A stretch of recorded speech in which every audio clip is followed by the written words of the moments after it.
All right, guys. So once again, we got to talk about big tech, tyranny, and censorship as they have come after Jordan Peterson. And we all know it was only a matter of time before they was going to come after Jordan Peterson because he says things that a lot of people on the left don't like. And we all know, thanks to Elon Musk exposing Twitter, okay, and all the things that we've learned about Twitter, also thanks to Project Veritas as well too, that company is full of leftist communists who will gladly censor speech that they don't like. They was bragging about censoring Trump, okay? Censoring the president of the United States. They were bragging about that. So somebody like Jordan Peterson, obviously he was a target. And it doesn't take much to trigger the censorship from Twitter. And the proof is in the pudding when it comes to this story right here, as Twitter has suspended Jordan Peterson for a tweet about Elliot Page's trans sin, okay?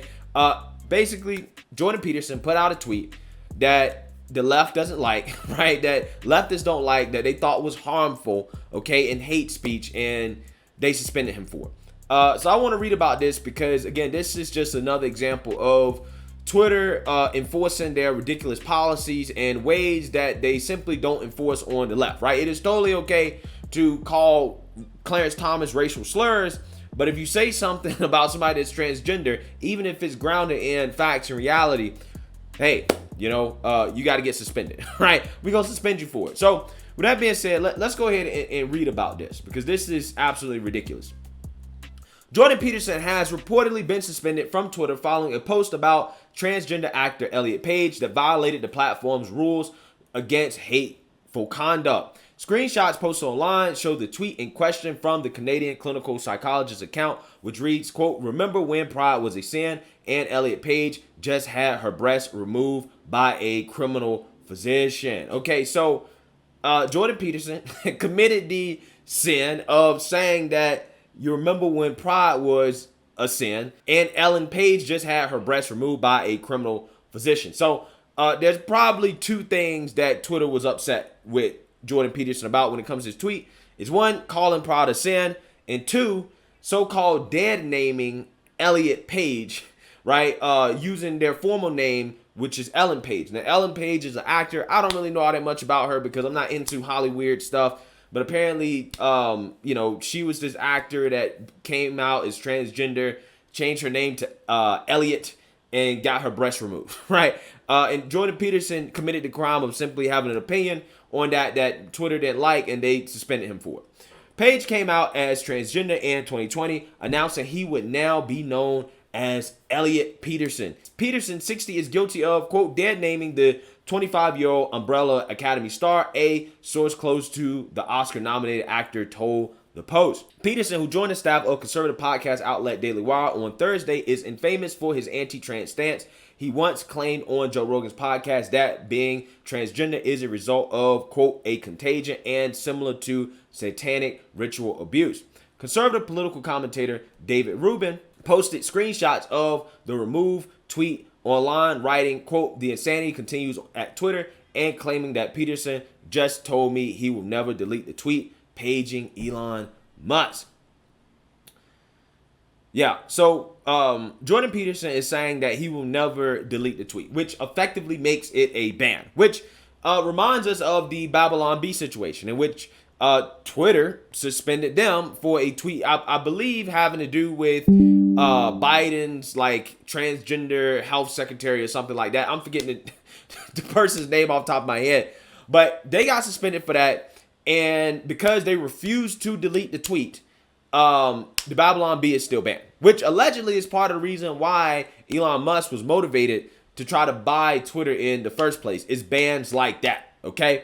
So with that being said, Jordan Peterson is kind of in an awkward situation in the sense that, well, if he deletes the tweet, then it looks like he's folding to Twitter. But if he doesn't delete the tweet, then he's also giving up a huge platform to put his voice on, which, again, in my opinion, is a terrible situation to be with, and all the more reason why I am hoping and praying that Elon Musk actually follows through with the purchase of Twitter. Again, we really don't know if he will. It seems like every single week there's different information coming out about whether or not it's actually going to go through and be complete.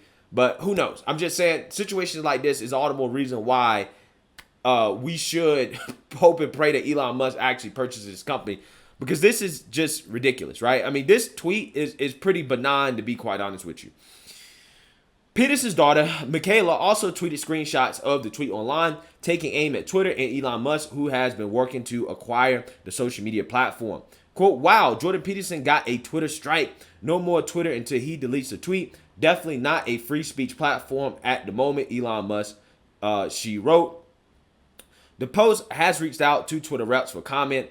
This is the latest of a string of beefs the 60-year-old has had with the Little Bluebird social media platform. In May, Peterson boldly announced he was quitting the platform after he was called out for shaming Sports Illustrated swimsuit issue model Yumi Nu, writing of the plus-size poser's cover debut.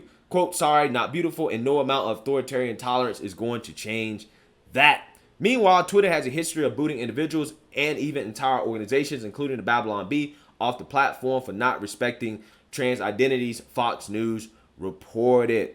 A majority of Americans believe a person's gender identity cannot be changed, according to a new poll released this week, which underscores the public's complicated view of transgender issues.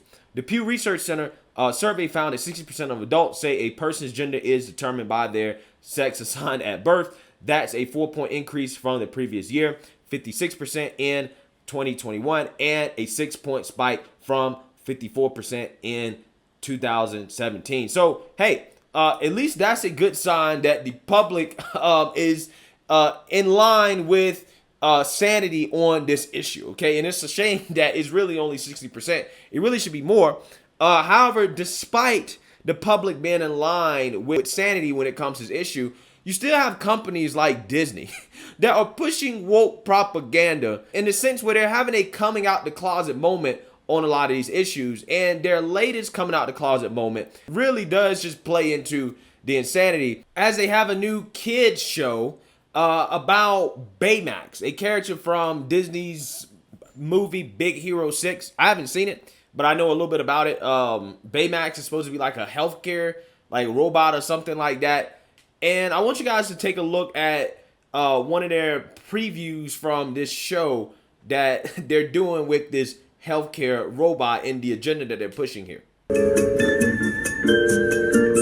Excuse me, which of these products would you recommend? Well, these are the tampons I usually use. Thank you. I prefer pads. They're more comfortable for me. Thank you. I always get the ones with wings. Thank you. Get them scented and bleach-free if you can. Thank you. Yo, my daughter loves these. Thank you. These might be easier if it's her first period. These are really environmentally friendly. Yeah, so what is the obvious agenda there? Okay, they have a healthcare robot. A healthcare robot surrounded by a bunch of people with period products, and one of the people that is looking for period products appears to be a man, right? Appears to be a man. He's a very manly looking person, essentially implying that men can get periods, right? That is what they're pushing there, okay? And this is exactly why Disney is suffering right now, but for whatever reason, they're doubling down on this. I really don't understand. I don't understand the profit motive here. I really don't, because look what happened to their Lightyear spinoff from Toy Story. It tanked at the box office. Why? Because they just had, two women kissing, okay? You think that parents are going to want to allow their kids to watch a TV show where they're talking about how men can get periods? Again, Disney, this is a very out of the closet moment for Disney, and they simply don't care. They're just going to continue to push it no matter what. I mean, this seems like a hill that they want to die on for whatever reason. I really don't get it. I really don't understand it. But hey, I'm just saying, it seems to me that this stuff is getting more and more and more extreme by the day. And for whatever reason, there's just some companies, again, like Twitter, like Disney, that, are just going to stick with it no matter what, even though it clearly does not align with the profit motive. And this is why you need competitors, right? This is why I'm happy with, the people like Daily Wire, coming out and challenging companies like Disney, saying that they're going to start their own, I guess, kids production company or something like that. And I'm happy that Elon Musk is stepping in to try to buy Twitter to try to, stop the censorship and the woke nonsense. Because again, this stuff really has got to the point of being extreme. This is extreme, okay? Men having periods. This is something Disney is pushing on children. Okay, this is what they push on children. Let me know what you guys think. Make sure you like, comment, and subscribe. Most importantly, share. A Black conservative perspective. Peace.